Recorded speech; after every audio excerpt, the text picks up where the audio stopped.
மகாலட்சுமியினுடைய ஈர்ப்பு விதி, மகாலட்சுமி சம்பந்தப்பட்ட நிறைய விஷயங்கள், தெரியாத விஷயங்கள், இதுல இந்த ஸ்ரீவஸ்தம் அதனுடைய தாத்பரியம் என்ன அப்படிங்கிறது மக்களுக்கு சொல்லுங்க. நம்ம தொடர்ந்து மகாலட்சுமியை பற்றியே பேசி கொண்டிருக்கும் பொழுது குருஜிக்கு மகாலட்சுமியை தவிர வேற எதுவுமே தெரியாதா அப்படின்னு ஒரு கேள்வியும் என்ன பண்ணும்னா வரும். இந்த கர்மா அப்படின்ற விஷயத்துல இருக்கக்கூடிய செயல்முறைகள் இருக்கு இல்லையா, அதை எல்லா நடைமுறையிலையுமே நம்ம லக்ஷ்மி கடாட்சம்ன்ற விஷயத்தை மட்டும்தான் மையப்படுத்துவோமே தவிர வேற எந்த சொல்லையும் மையப்படுத்த மாட்டோம். சுக்கிரனுடைய வடிவாக இருப்பவள் தான் மகாலட்சுமி. திருமணமா சுக்கிரன், வீடு கட்டுறதா சுக்கிரன், வாகனமா சுக்கிரன், நல்ல ஆடைகளா சுக்கிரன். இப்ப நம்ம நல்லா கவனிச்சா தெரியும், பெருமாளுடைய திருமார்பில் ஒரு முக்கோண குறியீடு இருக்கும். ஒரு மனிதனுக்கு நிரந்தர தீர்வு கொடுக்காதோ அதையெல்லாம் பண்ணிக்கிட்டு நிரந்தர தீர்வு கொடுத்த சம்பிரதாயத்தை மறந்துட்டு இன்னைக்கு கடவுள் என காப்பாத்தலன்னு நம்ம வருத்தப்பட்டு தெரியறதுல ஏதாவது நியாயம் இருக்கானா? இல்லை. இது இத்தனை வருடத்தில் நீங்கள் லட்சம் ரூபாய் செலவு செய்தும் லட்சம் முறை வலம் வந்தும் தராத பலனை வீட்டுல இது வழங்கும்.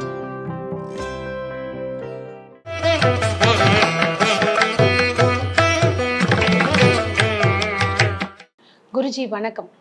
ஸ்ரீ குருப்பியோ நமஹா, ஸ்ரீ மாத்ரே நமஹா. இறையடியார்கள் அனைவருக்கும் அன்பான வணக்கங்கள். வணக்கம்மா. நீங்க குறியீடுகள் நிறைய இடத்துல வலியுறுத்திட்டு வரீங்க. இதை தாண்டி மகாலட்சுமியினுடைய ஈர்ப்பு விதி, மகாலட்சுமி சம்பந்தப்பட்ட நிறைய விஷயங்கள், தெரியாத விஷயங்கள் குறிப்பாக மக்களுக்கு நீங்க வலியுறுத்திட்டு வரீங்க. இதுல இந்த ஸ்ரீவஸ்தம் அதனுடைய தாத்பரியம் என்ன அப்படிங்கிறது மக்களுக்கு சொல்லுங்க. பொதுவா நிறைய மக்கள் நம்ம தொடர்ந்து மகாலட்சுமியை பற்றியே பேசி கொண்டிருக்கும் பொழுது குருஜிக்கு மகாலட்சுமியை தவிர வேற எதுவுமே தெரியாதா அப்படின்னு ஒரு கேள்வியும் என்ன பண்ணும்னா வரும். இந்த இடத்துல நான் ஏன் மகாலட்சுமி அப்படின்றத பத்தி அடிக்கடி சொல்றேன்னா, ஒரு மனித வாழ்க்கையில இந்த கர்மா அப்படின்ற விஷயத்துல இருக்கக்கூடிய செயல்முறைகள் இருக்கு இல்லையா, அதை எல்லா நடைமுறையிலையுமே நம்ம லக்ஷ்மி கடாட்சம்ன்ற விஷயத்தை மட்டும்தான் மையப்படுத்துவோமே தவிர வேற எந்த சொல்லையும் மையப்படுத்த மாட்டோம். அதிலும் குறிப்பா இல்லற மார்க்கத்தில் ஒரு மனிதன் நுழைந்து விட்டாலே எல்லா வார்த்தைகளிலுமே லக்ஷ்மி கடாட்சம்னு இல்லாத இடமே கிடையாது. உதாரணமா, குழந்தை பிறப்பது தீட்டாக இருந்தாலும் ஆனாலும் அதை லக்ஷ்மி கடாட்சம் என்றுதான் நாம இங்க முறையிடுகிறோம். உண்மைதானே?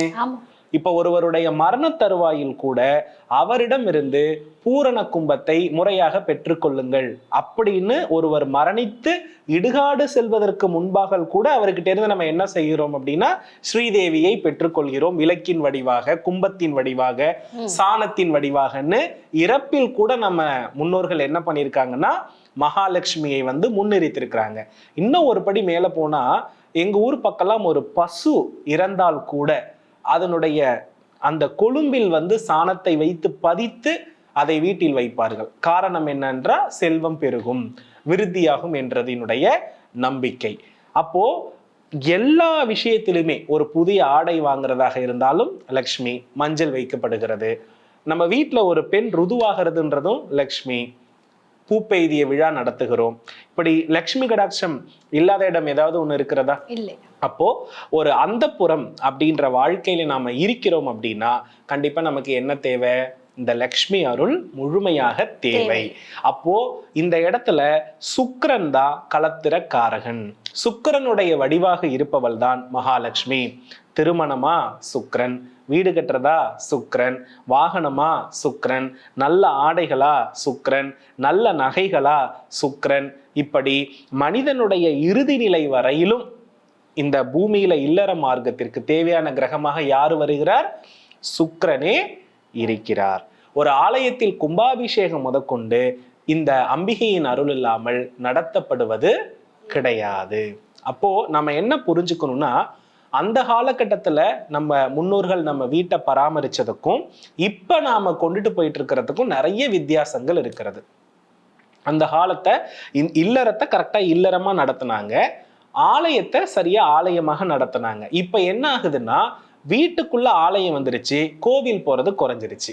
நான் சொல்ல வர்றது புரியுதுங்களா? ஏன்னா கோவில நடக்கக்கூடிய கைங்கரியங்களை நம்ம என்ன பண்ணிடுறோம்? வீட்டிலேயே செய்கிறோம். அப்போ வீட்டிலேயே செய்யப்படுகின்ற பொழுது இந்த சுக்கிரன் எனும் கிரகம் நம் உடலை விட்டு குறைந்து கொண்டிருக்கிறார் என்பதை நம்ம கொஞ்சம் நன்றாகவே புரிந்து கொள்ள வேண்டும். அப்ப சரிங்க குருஜி, என்னதான் பண்ணினாங்க அப்படின்னா, நம்மளுடைய பெரிய பெரிய பிரச்சனைகளுக்கும் சிறிய சிறிய விஷயங்களின் மூலம் நம் முன்னோர்கள் தீர்வு கொடுத்தாங்கம்மா. நம்ம நிறைய அதை மறந்துட்டோம், நிறைய என்ன பண்ணிட்டோம், மறந்துட்டோம். இப்ப சனி பகவான் நீச்சம் அடைகிறத தான் நாம கர்மா நீக்குதல்னு சொல்றோம். அதை பத்தி உங்களுக்கு தெரியுமா? சனி அப்படின்றது நீச்சமாகிறது தான் நம்ம ரொம்ப நல்லது, அதுக்கு தான் நம்ம இவ்வளவும் பண்ணிக்கிட்டு இருக்கோம். அப்ப சனி நீச்சம் அடைகிற நட்சத்திரம் எதுன்னா பரணி. சனி நீச்சம் அடைகிற நட்சத்திரம் எது? பரணி. அப்ப பரணியினுடைய அதிபதி யாரு? சுக்கிரன். இப்ப நம்ம சொல்லுவோம், பரணியில் பிறந்தால் தரணி ஆள முடியும். அப்போ இந்த பரணி குறியீடு ஒவ்வொருவருடைய வீட்டினுடைய முற்றத்தின் வரவேற்பறையில் இருந்ததை நம்ம கண்கூடாக பார்த்திருக்கிறோம் இல்லையா? ஆமா. இப்போ இன்னொரு மிக முக்கியமான விஷயம், இன்னைக்கு விளக்குகள் எல்லாம் நமக்கு வகை வகையாக வருகிறது. கஜலட்சுமி விளக்கு, காமாட்சி விளக்கு நிறைய வந்துருச்சு. ஆனா என்னன்னா, ஆதி காலத்துல அந்த விளக்கில் உருவம் பொறிக்கப்பட்டிருக்குமா அப்படின்னு கேட்டீங்கன்னா question mark. புரியுதுங்களா? அப்போ பொறிக்கப்பட்டிருக்கிறது, வந்திருக்கிறது மாற்றம் தான், நல்லதுதான், அதை பத்தி நான் எதுவும் சொல்லல. ஆனா இங்க அடிப்படை விஷயம் என்னன்னா, அதில் தெரிவது ஜோதி. அதில் தெரிவது என்ன? ஜோதி மட்டும்தான். அப்ப என்னன்னா, ஒரு முக்கோண வடிவ மாடம் அமைத்து வீட்டினுடைய வரவேற்பறையில் நம்மளுடைய இஷ்ட தெய்வத்தையும், வீட்டினுடைய வாசற்படியில் குல தெய்வத்தையும் நம் முன்னோர்கள் எளிமையாக ஒரு விளக்கின் வடிவில் நிலைநிறுத்தி தன்னுடைய கடமைகளை ரொம்ப எளிமையா பார்த்தாங்க. அப்ப வாசல்ல எரியிற விளக்கு இரவு நேரத்தில் காவல் தெய்வமாக குலதெய்வம் நம்மளை பாதுகாக்கும்னோ, வீட்டுக்குள்ள ஏத்துற விளக்கு லக்ஷ்மி கடாட்சமா நம்ம செல்வம் வெளியே போகாது அப்படின்றதையும் அவங்க நம்பினாங்க.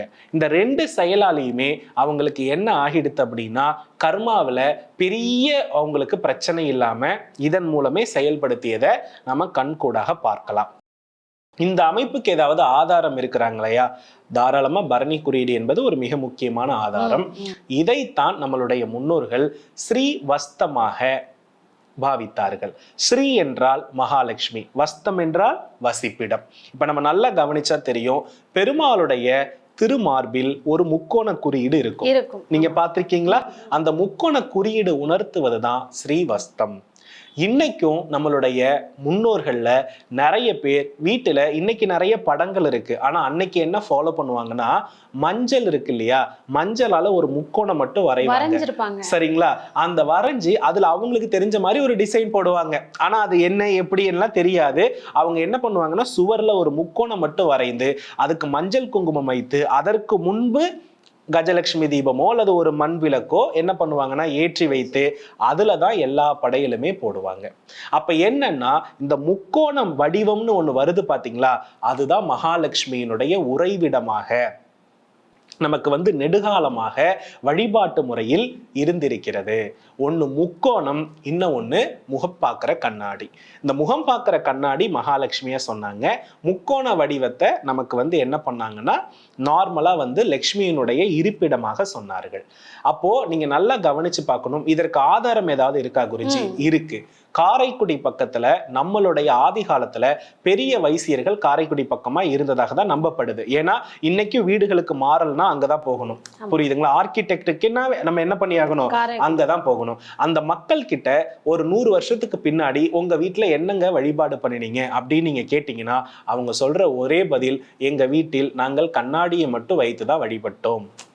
கண்ணாடி முன்னாடி நின்று விளக்கேற்றுவோம், அதுதான். ஆனா அந்த வீடை நீங்க பாத்தீங்கன்னா, ஆடல் கலைக்குன்னு ஒரு இடம், உணவு சமைக்கிறதுக்குன்னு ஒரு மடப்பள்ளி போல ஒரு பெரிய இடம், கிட்டத்தட்ட ஒரு 60-70 ரூம்லையும் பொருளையும் சொத்துக்களையும் பத்திரங்களையும் சேர்த்து வைப்பதற்காகவே ஒரு பெரிய வீடு, கூட்டு குடும்பமான வாழ்க்கை. அந்த பாரம்பரிய முறையில இன்னைக்கும் அந்த பகுதியில் இருக்கவங்க கூட்டு குடும்பமாகவே இருக்கிறார்கள். இன்னைக்கு பலர் வெளிநாடு போயிட்டு அந்த பாரம்பரியமும் கொஞ்சம் கொஞ்சமா பின்தங்கியும் வருகிறது.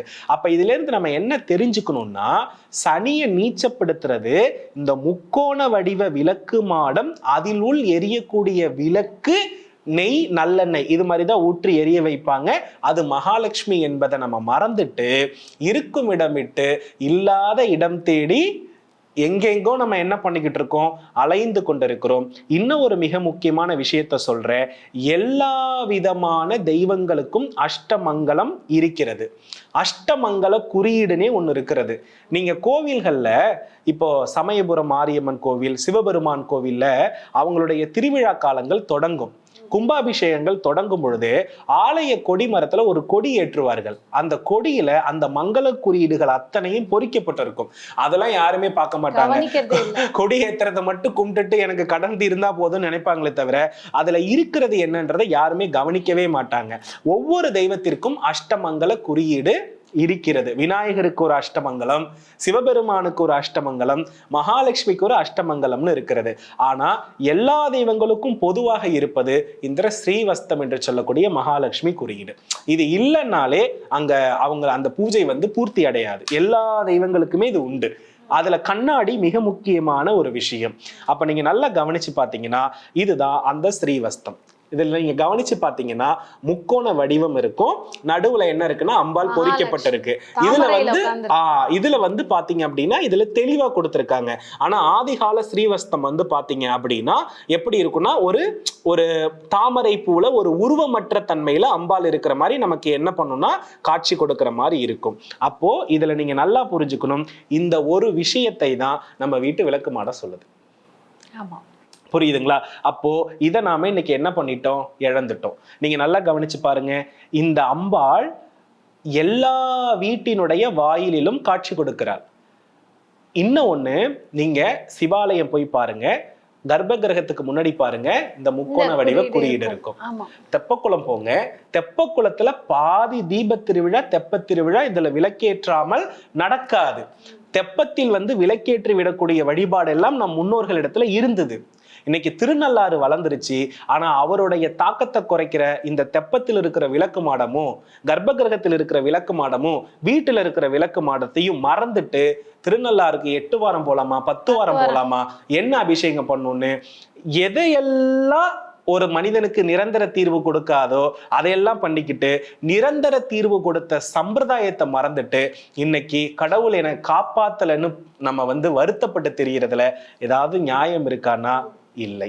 அப்ப என்னன்னா, மனிதர்களை பொறுத்தளவுல அவர்களுடைய செயல்கள் அவர்களுக்கு நன்மை தீமையோ பிரித்து கொடுக்கும். ஆனால் அதை இறைவன் கிட்ட சரணாகதி அடையும் பொழுது அதை மாற்றி பக்குவப்படுத்துவதுதான் அவருடைய வேலை. அப்போ இந்த பரணி நட்சத்திர குறியீட்டை, இந்த ஸ்ரீவஸ்தத்தை யார் ஒருவர் வழிபடுகிறார்களோ அவர்கள் வீட்டில் என்றைக்குமே நோய் இருக்காது. அவ்வளவுதான் விஷயம். இந்த முக்கோண வடிவத்தில் விளக்கு மாடம் எங்கு எரிகிறதோ அங்க விஷ ஜந்துக்கள் வராது.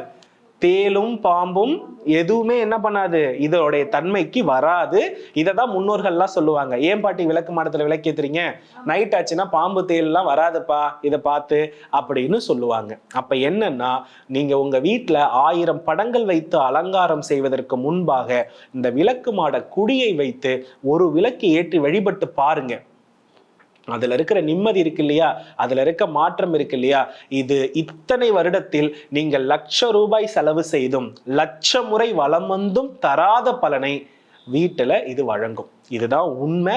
இததான் பிரணவ வாஸ்து நிறைய இடத்துல வலியுறுத்தி இருக்கிறது. இதற்கு ஆதாரம் 1000 வருஷமா கோவில் இருக்கிற எல்லா சீக்கிரட்டையும் எடுத்து பாருங்க, 1000 வருஷத்துக்கு முன்னாடி இருக்கிற வீட்டை எடுத்து பாருங்க, நட்சத்திர சூட்சமத்தை கையாண்டு பாருங்க, ஆதாரம் தெரியும். இது எதுவும் கற்பனையும் அல்ல. செயல்படுத்தி பாருங்கள். சனியை நீச்சப்படுத்தி பாருங்கள். உங்கள் லக்னம் வளம் பெறும். அதே போல உங்க எண்ணம் எல்லாம் பிரபஞ்சத்தோடு தொடர்பாகி இருக்கும்.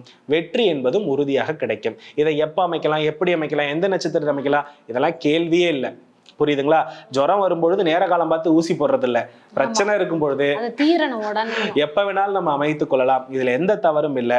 எனக்கு பொறுத்தவரை எல்லாருடைய பூஜை ரூம்லயும் ஒரு விளக்கு மாடமும் வீட்டு வாசல்ல 2 விளக்கு மாடமும் இருந்தால் சிறப்பு. அதுதான் நான் சொல்ல வர்றது.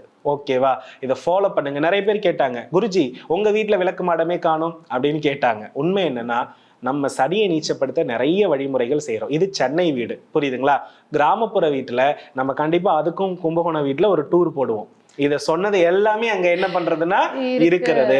அங்க கிடைக்காத விஷயமே கிடையாது. அங்க எல்லா குறியீடுமே நான் வைத்திருக்கிறேன். அதுதான் என்னுடைய தொப்புள் கொடி. அங்க எல்லாத்தையுமே பர்ஃபெக்டா வச்சிருக்கேன்.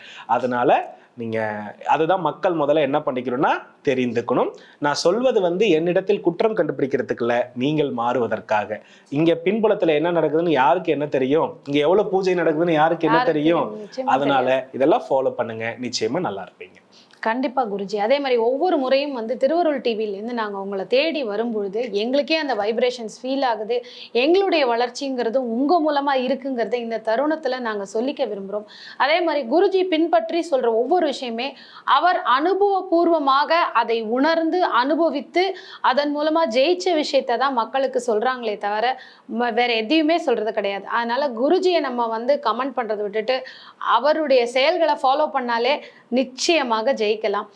திருப்பவும் ஒரு அழகான பதிவு கொடுத்துருக்கீங்க, ஸ்ரீவஸ்தம்னு சொல்லி. அந்த குறியீடு நிறைய பேர் வீட்டுல இருக்கும், பெருமாளுடைய மார்பிள் இருக்கு. அதே மாதிரி நம்ம ஊருக்கு லீவுக்கெல்லாம் போகும்போது இந்த பாட்டிமார்கள் எல்லாம் சொல்லுவாங்க, அது ஒரு பெரிய விஷயமா நம்ம எடுத்துக்க மாட்டோம். ஆனா இன்னைக்கு அதுக்கு எவ்வளவு இம்பார்ட்டன்ஸ் இருக்குங்கிறத இந்த வீடியோ மூலமா நிச்சயமா எல்லாரும் தெரிஞ்சிருப்பாங்க. அடுத்த ஒரு பதிவுல சந்திக்கலாம் குருஜி. நன்றி. நன்றிகள்மா. வெற்றிவேல் முருகா.